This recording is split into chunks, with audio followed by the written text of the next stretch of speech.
Said he had to go to the bathroom. I got him. I got it. Never mind. Never mind.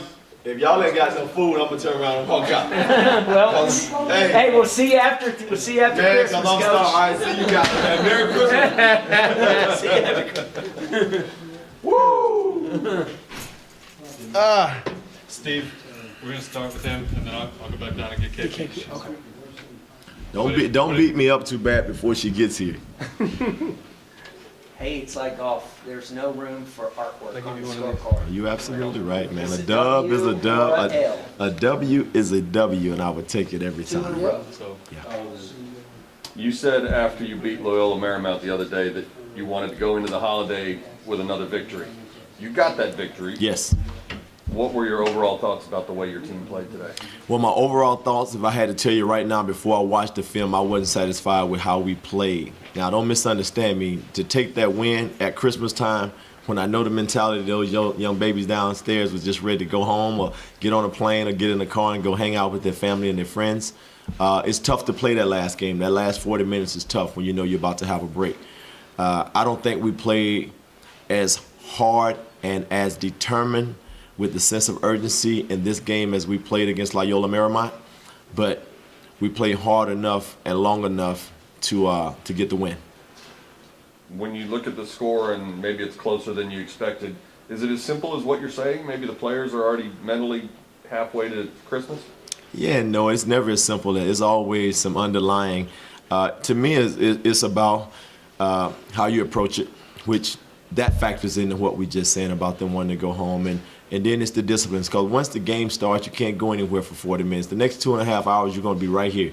So you might as well focus. Now, you take those 2.5 hours that it took for us to play that game, I don't think our discipline and attention to detail was where it should be. But still, I still say this team here, with missing Alicia, we're still finding it. And I think right now, when I look back over the last 3 games with Kiara Perry, she's filling that void. She's bringing us that presence, that energy, that fight that Alicia was bringing was as consistent, and that's what we're seeing in the last 3 games out of her. All right, you mentioned Kiara Perry, 14 rebounds for the 2nd game in a row, 3 straight double-doubles.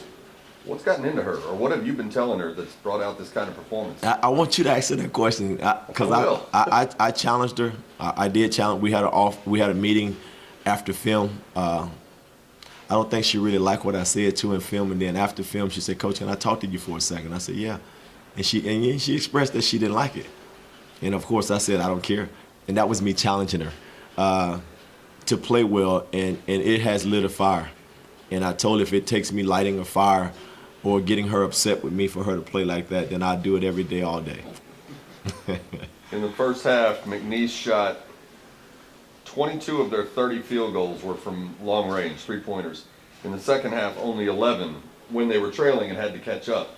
Was that a strategic change on their part, or did you guys do something different defensively to try to reduce the number of threes they were putting up? Absolutely, it was intentional on our part to take away some of those threes. They had 22 3-point attempts, as you mentioned, in the first half, and they only had 30 attempts. So 22 of their attempts in the first half were threes, and I think they made 8 of them. So 24 of their first half, 35 points was from the 3-point line. So I told our team if we wanted to have a horrible Christmas, to just let them go ahead and continue to shoot those threes, because they will eventually make them. I say we have about, I think the paint touching score was 24-2. We had 24 points in the paint at half, and they had 2. And I said we need to get to the basket, and we need to force them to get to the basket and get them off the 3-point line, and we made that adjustment, and it worked out for us. 48-35 rebound advantage. Is that where this game was won on the boards? Absolutely. This team here is tenacious. They're a very good offensive rebounding team, and we were aware of that. To me, they were a little bit better 3-point shooting in the first half than I thought, but the thing is we were giving those threes away. So, of course, they felt they should take the 3 rather than going and try and shoot against Clara Bradshaw and Steph Collins. If we can dominate the boards like that, we're going to always give ourselves a chance to win, just by percentages. Most of your points came from your 3 guards, KP, Ari Whitfield, and McKenzie Adams. You also got 17 assists on 23 field goals. And a lot of coaches talk about the ratio of number of assists to field goals. Are you pleased with that number? Absolutely. I've been hunting that number for a while. To me, that's team basketball. Also, when you get that ratio assist to turnover, obviously assist to field goals, I think it gives your team confidence in one another. Team basketball is going to win it every time, so hopefully we can continue that. McNeese's field goal percentage went down to 20 in the fourth quarter. Was that a defensive change from you guys, or was it them shooting a lot of threes and maybe some fatigue? Well, I think it was a combination of all those things. We was constantly trying to make adjustments and make everything that they was trying to do difficult. Of course, we definitely didn't want them to shoot any more threes. When they was getting the threes in the second half, of course, when they were down, I think they was rushing them. They would shoot them a little bit faster than they actually wanted to release the ball. So I think that's one of the things that drove the percentages down. Coach was saying that you and he had a chat during a film session where he challenged you. Yes. Can you share anything about what was said and what's Well- produced this stretch that you've been on? No, I didn't say what was said. I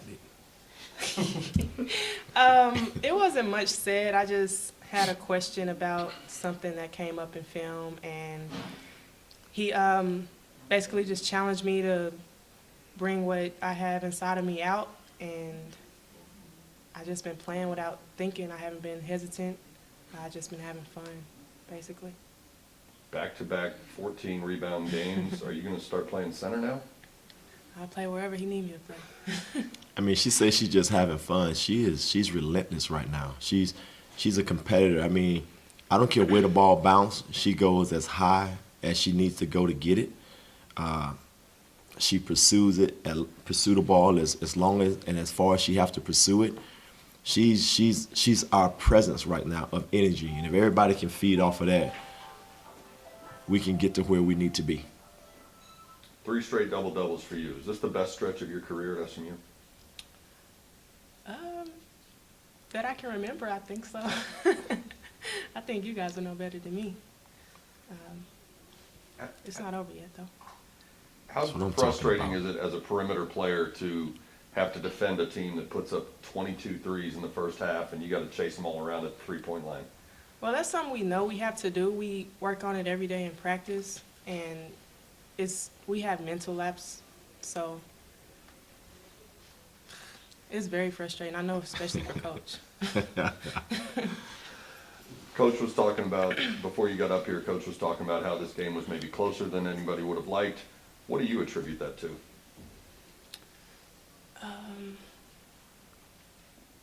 Well, we definitely wanted to get a win before the holidays, so whatever we had to do that to send Coach off on a good note, and ourselves, we didn't want to go home for 3 or 4 days sitting on a loss and be anxious to come back to practice. So we just gave whatever we had, and we came out a win.